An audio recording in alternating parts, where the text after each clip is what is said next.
Hi, everybody, and welcome to the Health Excel podcast with me, Chandana. And Martin. Today with us, we have Abir Sen, who's the executive chairman of Gravie, and we'll be talking to Abir about his life so far and everything about the US payer market and value-based care, etc. Okay. Hi, guys. Happy to be here. Abir, Great to have you. This is our first, you're a bit of a guinea pig. This is our first virtual one. We usually do these in person in nice locations. We're hosting our events. So, and it'll be unproduced, okay? So this is just kind of having a conversation. So thanks for joining us. Where are you zooming in from today? I'm in lovely Minneapolis, Minnesota. Nice. Okay. Yeah. The last time we met was in Dublin. I think it was probably 3 years ago now. So it's been a while. So it has been a while. It's good. Yeah. Yeah. You know what Lisa Noonan says? So according to Lisa, it's the Zoom where it happens. So this is where it's all happening. Yeah. So let's kick off then. We're trying to do a bit of stalking and understand your background. And you know, we got a really good coverage from Elizabeth on everything after your economics degree, but we wanted to try and dig in a little bit before that. So maybe just give us a little background. Tell us a little bit kind of where you started and kind of how did you end up starting on the economics track? Sure. Well, I grew up in Bombay, India, and came to the US to pursue a liberal arts education. And in India, you have this weird thing where if you do somewhat well in school growing up, there's a lot of pressure to either become a doctor or an engineer. And engineering wasn't really for me, and I faint when I see blood. So being a doctor was out of the question.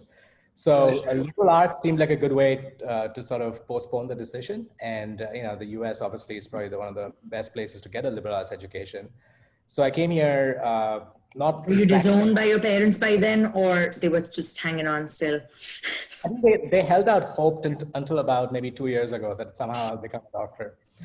But so economics, so the way I think it worked, and I went to a small liberal arts college called Lawrence University in Wisconsin.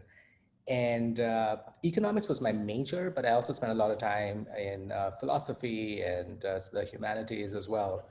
Which I felt in the long run, really prepares you well in teaching you how to think, at least from my perspective. So, and I would highly recommend it. But you do need to declare a major, and I thought economics is probably as good as any else, especially to get a job afterwards.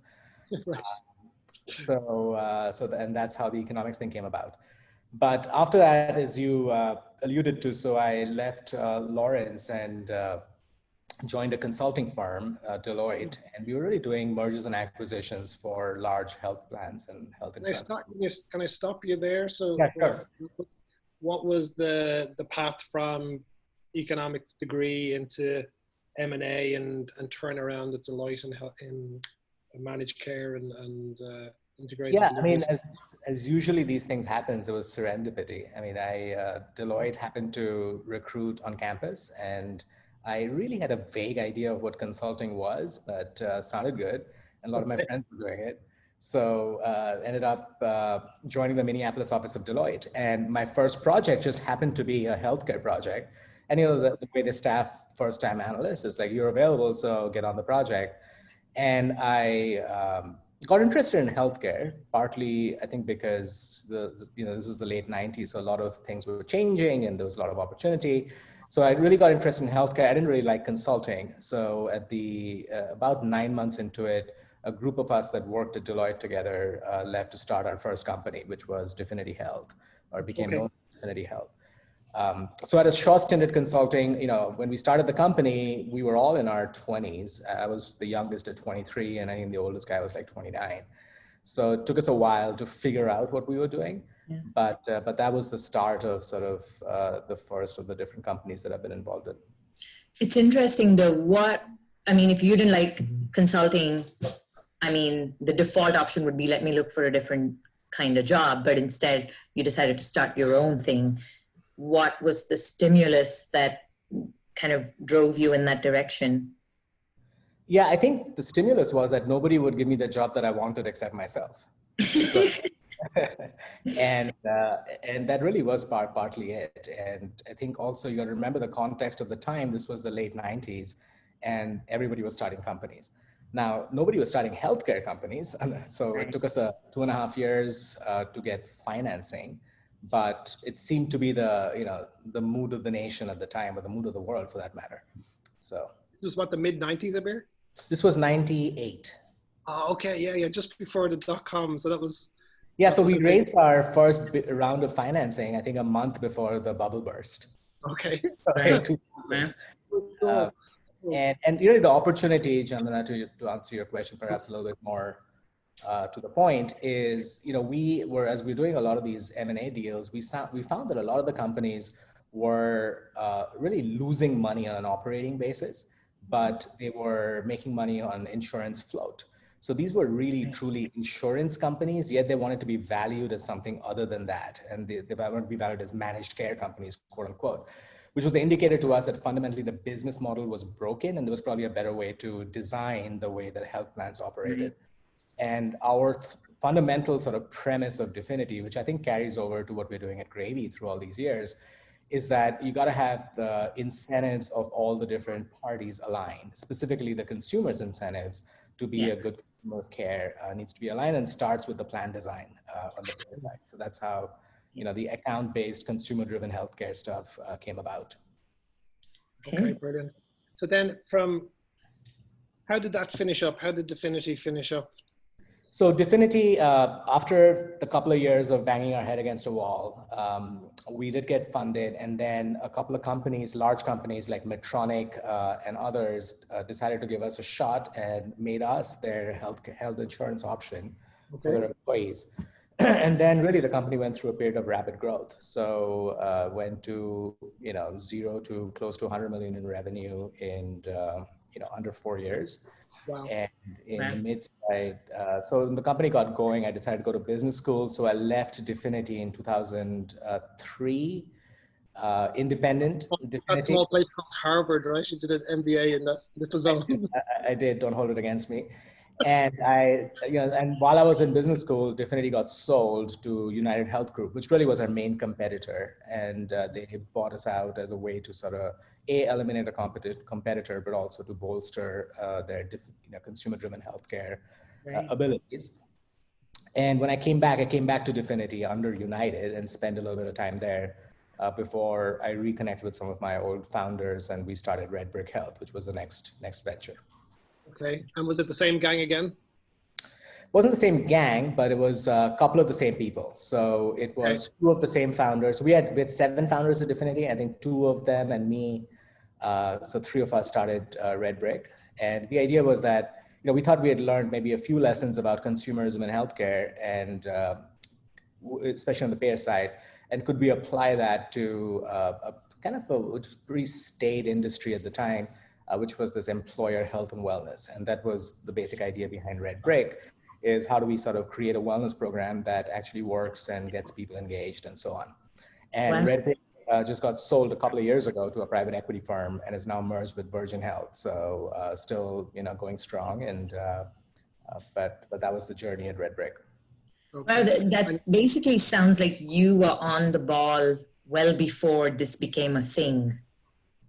Yeah, so there were only a couple of companies nationally when we started Red Brick that were doing wellness. And it was very much, an old school sort of 90s mentality where every other industry, and this is like 2006, had, leaps and bounds, had gone through many changes. So the idea of, creating games, incentives, all of that was, started at Red Brick, along with a couple others. I mean, there were a couple of competitors of us that were also doing a good job. But yeah, we were certainly early to the game. And was this kind of a digital wellness initiative, or it was broader? So the digital part, to me, that's sort of a big word and it's all encompassing. So maybe I'll just break that down. So it has to be digital, right? I mean, nobody is going to sit down with paper and keep track of, health risk All the assessment. different rankings. Yeah. So and I think the health insurance industry as a whole started going quote unquote digital on their internal administrative processes, probably in the 90s, but then they stopped right there. So a lot of times when we talk about digital now, it seems like we're talking about the next step, which is the consumer interaction with the company, with the payer. So in that sense, it certainly was a way to interact with the consumer in almost like being medium independent.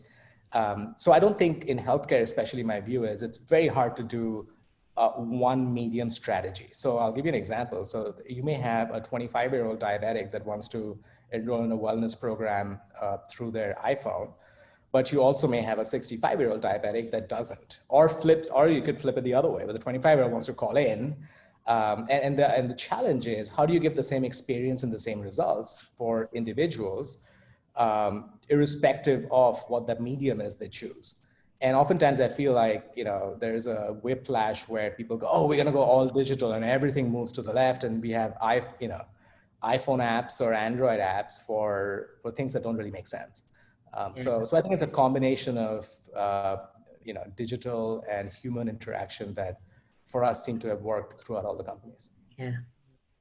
So you're a real sadomasochist because then you decided to go on and found another company. So kind of, then Red Brick, then you move on to do Bloom, isn't that right? So we started Bloom, and hopefully that was just to exercise in masochism and not so much sadism. But we did start Bloom, and the reason we started Bloom is, Red Brick was going well. It was a few years into it. And we had, some of the things about Obamacare had just started out. We were just there were some discussions, et cetera. And, my thinking was the trend that we had started seeing in the late 90s of this movement away from the employer being the main decision maker and sort of be all end all of healthcare on the payer side to the consumer becoming that. Probably will get accelerated. And we started Bloom sort of to take advantage of that and to perhaps even accelerate that. Yeah. One of the common themes through your career, Abir, is like the business of health and the kind of underlying kind of economics, I guess, in terms of motivation, and then the consumer-driven aspect to it. And, as you read through it as a European, a lot of the language that's used in the US is very specific to the US, and a lot of the structures are very specific to the US. But yet your early years were in India, a very different market. So I'd love your kind of perspective on, how far down the road do you think the US is in terms of consumer-driven healthcare? And then how do you compare that to India and other parts of the world in terms of, do you think there's certain markets that are more advanced in that area, or kind of what's your perspective at a global level? Yeah, I think that's a good question. So to me, the main sort of differences are the inherent incentives for all the people involved, all the different players involved. So in the US, because of the employer-sponsored healthcare, right, where the employer, they pay for health insurance, it's pre-tax, and then the consumer buys it on their own, it's not. That creates a bunch of distortions in the way that people think about healthcare. And it creates incentives and sometimes a lot of zero-sum games that exist as a result of that, which I'd be happy to delve into with you, because I think at Gravie, we're trying to solve some of those issues. But what that does do on the positive side of things, it gives greater access to healthcare for people than India, for instance, which doesn't have the same system. In many parts of Europe where you have a nationalized healthcare systems, you have a different set of incentives, a different set of issues, usually on the provider side. So I think all the systems are pluses and minuses, and it's the question of, like in India, my mom's still in India, the doctor still comes. She'll give a phone call in the morning and there'll be a doctor at the house in the afternoon. And by the way, it's the same doctor they've had for 30 years. So that relationship is still there. She has to pay out of pocket, which a lot of people, and I would say most Indians, cannot. So while that exists and it's easy for me to romanticize that and say, oh, wow, we still have that doctor-patient relationship, there's an access issue that obviously gets overlooked. So hopefully that answers your question, but whether the US specific, go ahead. Yeah, it does absolutely. I guess the part I kind of struggle with a little bit is that, you know, when you get serious about health, there's you know, there's always going to be a leverage in terms of access to healthcare professionals and doctors. You know, so no matter what way you cut it, we have a shortage of healthcare professionals, and as much as we want to have a consumer-driven market, it's very hard when a lot of the power sits on the other side of the table. So I'm kind of interested in your perspective of, you know, how far can we go with a kind of consumer-driven model, and where do you see it? You know, where do you think we are so far, and how far further can we go in Yeah. US? And So as far as the US goes, let me specifically focus on that for a second. There are enough dollars at play that there shouldn't be a problem. All right. So if right, you look at the amount of spend in America on healthcare, and even if you take out Medicare, just look at commercial spend, there's enough dollars at play that there really should not be any problem, just like there shouldn't be any problem feeding people in America because there's right, enough money being spent on food. So it becomes an allocation question. So why is there an allocation problem in the US? Well, if I just kind of go to the basis of it, if you think about the way that the supply chain works on the payer side, you know, the insurance company thinks about who's the customer of the insurance company. It really isn't the consumer. The customer of the insurance company in America is the broker. That's who they're trying to keep happy because that's their access to the market. Right. Who's the customer of the broker? Well, it's the employer. It's not the consumer. And the right, consumer, for in vast majority of the cases, just happens to be the captive audience that the employer has brought to the table. So the problem with this picture is that each of those parties are trying to keep their customer happy. So the insurance companies are doing things that keep their brokers happy, like giving them higher commissions, et cetera. Brokers are doing things that keep the employers happy. The consumer is an afterthought. So yeah, I think that's the fundamental reason why. So now to answer your question, how far we can go, I think if we can redesign the system to get everybody focused on the consumer, and at Gravie, we try to do that by giving them the power of the purse, almost magically, some of these zero-sum games go away. And now everybody, the employer becomes a financier. They're not really worried about making decisions. Like, it's really bizarre that my HR manager should choose which hospital I can go to when I get right, sick. That is insane. right. But that's where we are today for a lot of people. So if we can then say, well, everybody has to make the consumer happy, otherwise you're not going to lose your business, then I think we begin to solve some of the issues that exist in the system. Yeah, I totally agree. What would be nice, Abir, then, is to maybe dive in a little bit to what you're doing in Gravie and how that works. And then maybe, Chandana, that's a nice segue then into the report and the payer report. So maybe tell us a little bit, kind of, Abir, like how you're going to tackle that specific problem and how Gravie is going about it. Yeah, so, to solve the problem that I just laid out potentially at a high level, and of course there are many nuances of that, I'm simplifying it to some extent. The premise of Gravie is that employers, businesses, should be in the business of making and selling widgets and not in the business of making healthcare decisions for their employees. And the way we bring that about is to say to the employer, look, you're spending $10,000 to $15,000 per person per year, per employee per year. In the traditional model, you're doing all the work, you're making all the decisions, and why not just give that money to the consumer, to the employee through our platform? And then Gravie is a marketplace of all sorts of benefits, including healthcare, and we will help the consumer figure out how best to spend that $10,000 to $15,000. Because if you think about sort of the healthcare needs of even a 500-person company, they're probably not the same, right? So you have various different people, various different situations, geographies, et cetera. Yeah. So our approach is to do an assessment on the consumer's needs and then essentially create a portfolio of products and services that are really tailored to maximize their health and to give them protection in case something happens. So we think of it as a kind of a health plan in the sense of a financial plan, not in the health insurance company sense, but your financial plan is a combination of stocks, bonds, mutual funds, what have you. Your financial planner helps you put it together. Similarly, your health plan, mine could be a high deductible plan, HSA, telemedicine, blah, blah, blah. Somebody else's could be, hey, I just want a super low deductible. I just want to make sure if something happens, I don't have to pay a dime.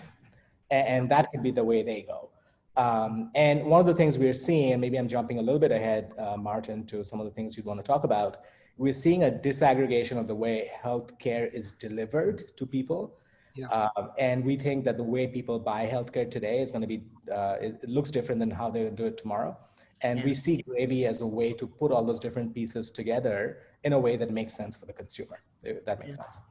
That's fantastic. You know, I spent a little bit of time in Boston, and when I moved over, you know, I've been going back and forth to the US for a long time, but the complexity of trying to figure out my health insurance would just, you know, your head just explodes. So anybody who's making that easier and empowering consumers is doing the right thing. So maybe, Chandana, then we can introduce that we've done a piece of work recently, Abir, trying to look at the adoption of digital within US payers and trying to understand, you know, behind all the hype and all the headlines, what's actually going on, what are the models, what's driving it forward. And so Chandana led that piece of work.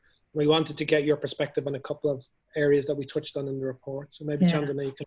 Yeah, and I think just picking up from, you know, just you talking about what Gravie's doing, how do you think the reception has been to such a concept, right? Have you seen that these more transparent kind of new players in kind of the health plan space, how are the incumbents reacting? Are they kind of adopting some of the ways you're doing things? Are they partnering with you?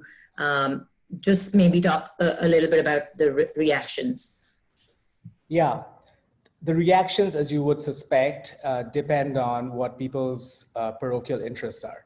Yeah. So a lot of brokers initially were, oh my God, this threatens my business, because why do I need a broker anymore? If the employer is not making decisions, why is the broker needed?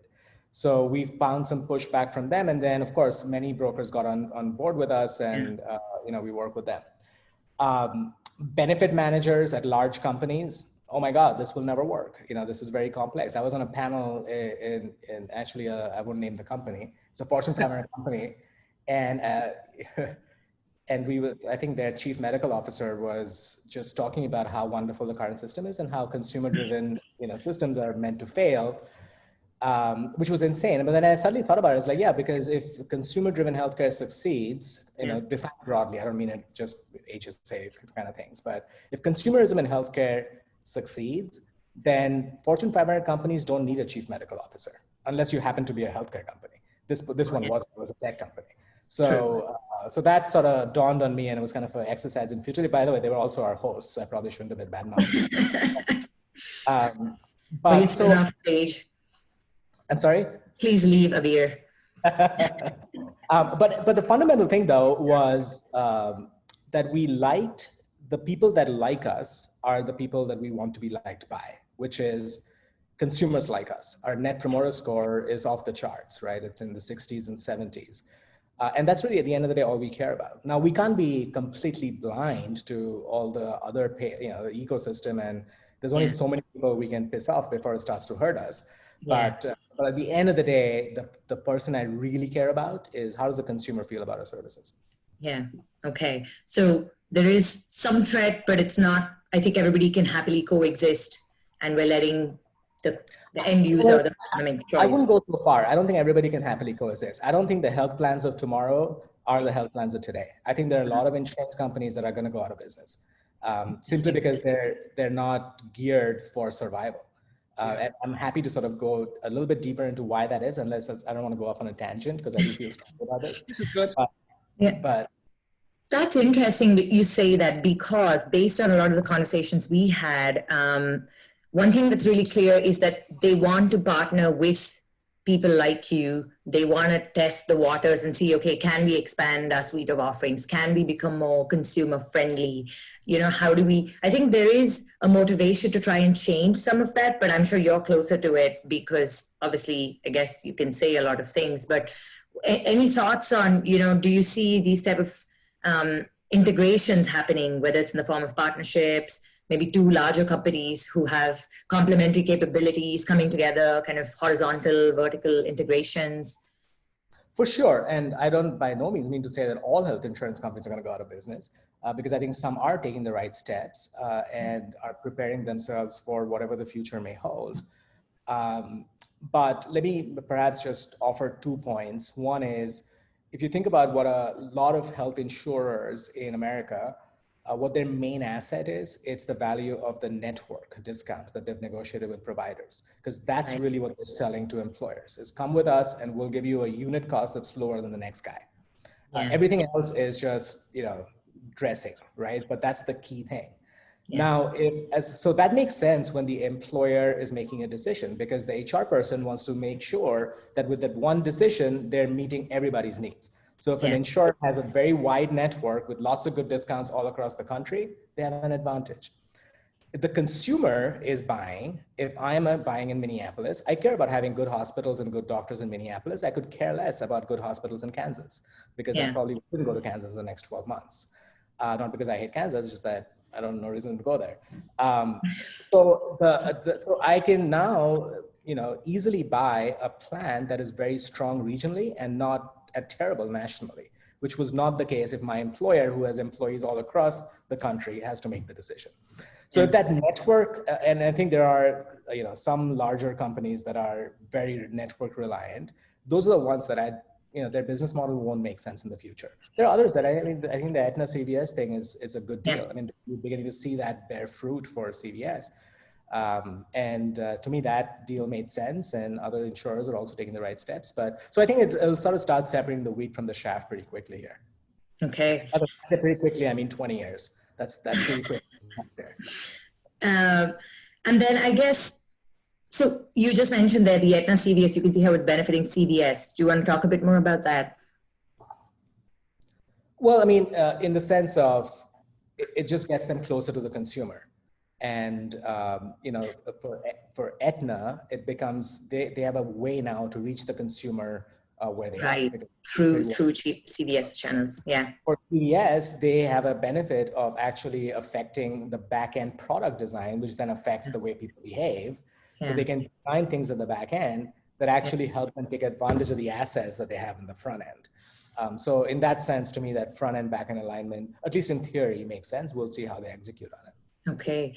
And any thoughts then on what happens to some of these larger tech companies, the Amazons, Googles of the world? Do you feel like there is some opportunity here, just given how close to consumers they are? Is there some sort of an opportunity here that we're missing or that we should be harnessing?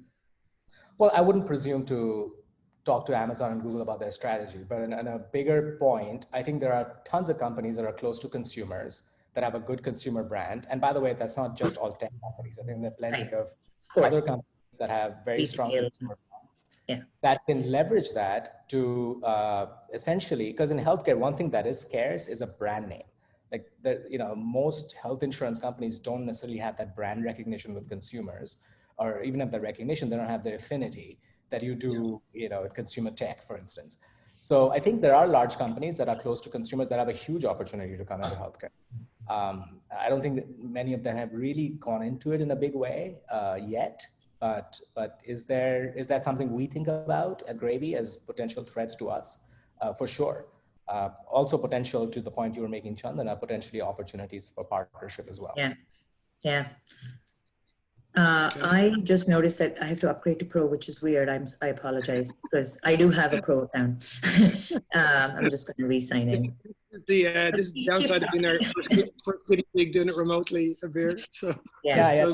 I got thrown out of my board call because my computer ran out of memory, apparently. So. Oh, really? Okay. Okay, fair enough. Fun times.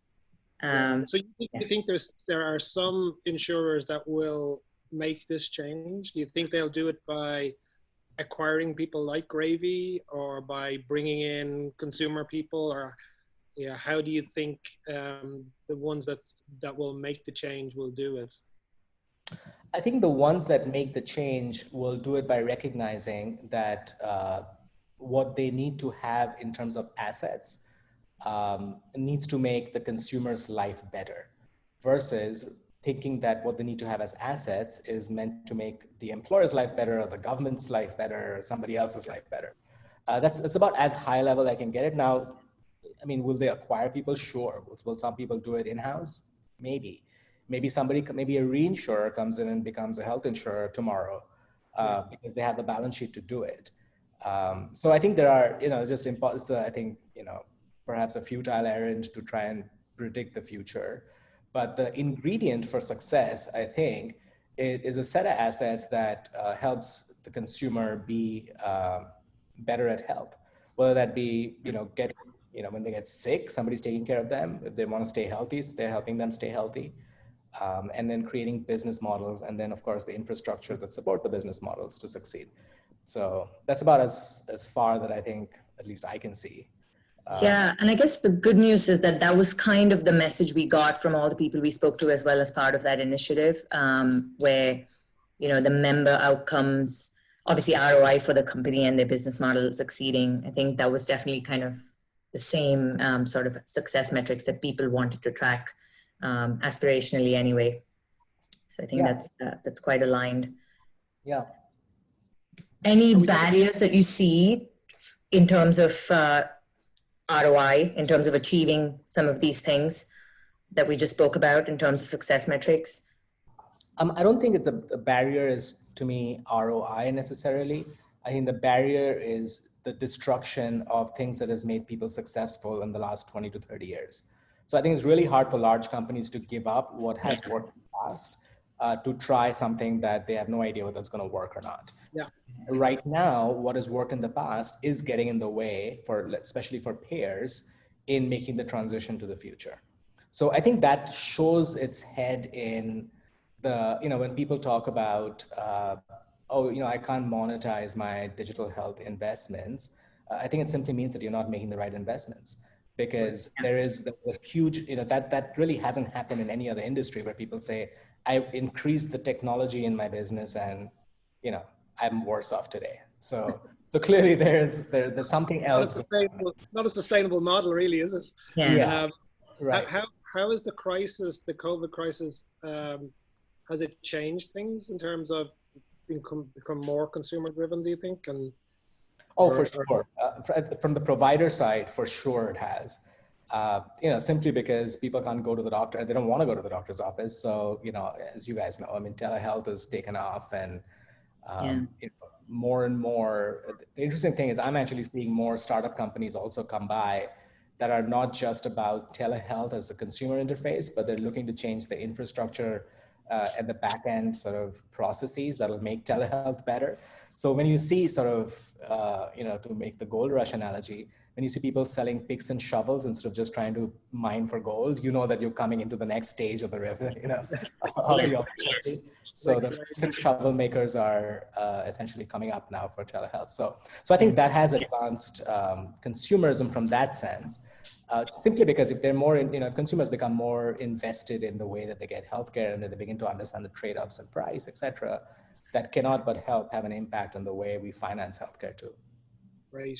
Are you optimistic that this will stick, that the move towards telehealth is something that's going to last, or do you feel it's going to go back to normal once we find a therapy or a vaccine, or we start to figure out how to manage the situation? Yeah, I think I'm more than optimistic. I think I'm fairly confident that it has fundamentally has changed, and it was changing before. So it's not like we were going left and suddenly we made a hard right. It was, we were already going left, and now we're going to go left even faster. So in our population, we see it. Being in the healthcare community from the provider side, I see it. And it's not just healthcare. I'm a trustee at my university. I think, everything is probably going to increase, right? So, telemeetings, why are the airline stocks down? Partly because perhaps people will meet more through Zoom or whatever. So, yeah, absolutely. Yeah. So, Abir, it's been a real pleasure. We're delighted you could come and talk to us. And, it's one of those CVs that I look at and I just think to myself, my God, what am I doing? Like, here's this man all these companies successfully and keeps doing it, and we're delighted you could be here. We have our favorite question, Martin.